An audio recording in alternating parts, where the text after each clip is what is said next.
गुजरात में लगातार corona virus का खतरा बढ़ रहा है और राज्य के बड़े शहरों से अब कोरोना वायरस राज्य के दूसरे हिस्सों तक भी पहुंच चुका है, जिसके पीछे की वजह है सरकार की लापरवाही। जी हाँ, क्योंकि चौंकाने वाले तथ्यों से पता चला है कि सरकार द्वारा 30 अप्रैल के बाद लोगों को घर जाने की अनुमति दी गई थी, जो अब अभिशाप बन गई है। क्योंकि बड़े शहरों से सुनामी की तरह आई ये भीड़ अब छोटे शहरों में कोहराम मचा रही है। क्योंकि भीड़ में कौन संक्रमित है वो पता लगाना मुश्किल होता है और ये सरकार की सबसे बड़ी चूक भी मानी जा रही है। गुजरात के सरहदी बनासकांठा जिले के आंकड़े भी कुछ इस दावे को मजबूती दे रहे हैं। दरअसल बनासकांठा जिले में 1 लाख से भी ज्यादा लोग बाहर के शहरों से आए हैं, जिसमें कई लोग कोरोना पॉजिटिव पाए गए हैं। और इस तरह सरकार का वतन वापसी के लिए छूट देने का फैसला कोरोना श्रृंखला का बॉम्ब बनकर विस्फोट कर रहा है। यदि बनासकांठा जिले में कोरोना के आंकड़ों पर नजर की जाए तो अब तक कोरोना पॉजिटिव का आंकड़ा 69 पर पहुंच गया है, जिसमें बड़े पैमाने पर लोग अहमदाबाद, सूरत, बड़ौदा और नवसारी जैसे शहरों से आए हैं। वे लोग ही ज्यादातर संक्रमित पाए गए हैं, जिसका सबसे बड़ा उदाहरण है बनासकांठा का आसेड़ा गांव, जहां 1 मई को अहमदाबाद से 13 लोग छोटा हाथी टेम्पो में सवार होकर गांव में पहुंचे थे, जिनमें से 2 लोग कोरोना पॉजिटिव पाए गए और 11 लोगों की रिपोर्ट अभी आने बाकी है। ऐसे कई मामले हैं जिसमें बाहर से आए लोगों की वजह से कोरोना का संक्रमण लगातार बढ़ रहा है और जिले में सबसे पहला कोरोना का केस भी बाहर से आए व्यक्ति का दर्ज हुआ था। खुद बनासकांठा के कलेक्टर संदीप सांगले भी इस बात का स्वीकार कर रहे हैं कि बाहर से आए लोगों की वजह से बनासकांठा में संक्रमण फैला है, पर हम हालात को काबू करने में लगे हुए हैं।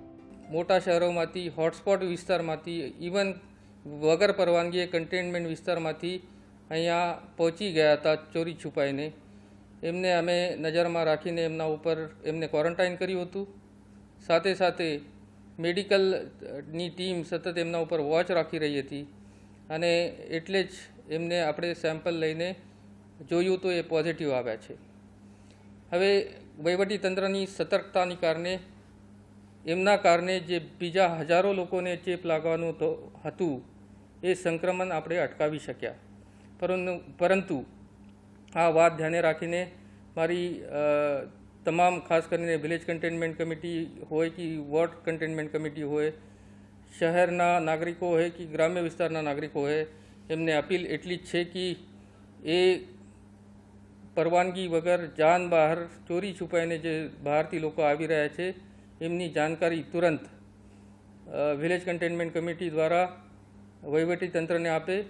નાગરિકોને પણ અપીલ છે કે એમના ધ્યાન ઉપર કોઈ આવા વ્યક્તિઓ આવતા હોય તો એની જાણ તરત વહીવટીતંત્રને કરે, જેથી કરીને અમે એમને સમયસર મેડિકલ સારવાર પણ આપી શકીએ અને એમના કારણે જે સંક્રમણ થાય છે એ પણ અટકાવી શકીએ। देश के प्रधानमंत्री नरेंद्र मोदी ने कोरोना वायरस को रोकने के लिए लॉकडाउन के दूसरे चरण में ही एक सूत्र दिया था कि देशवासियों, आप जहां हो वहीं पर सुरक्षित रहो, पर ऐसा नहीं हुआ और लोग लगातार एक जगह से दूसरी जगह जाने लगे, जिसकी वजह से यह संक्रमण अब और फैल गया है। बनासकांठा से गुजरात तक के लिए संवाददाता धनेश परमार की रिपोर्ट।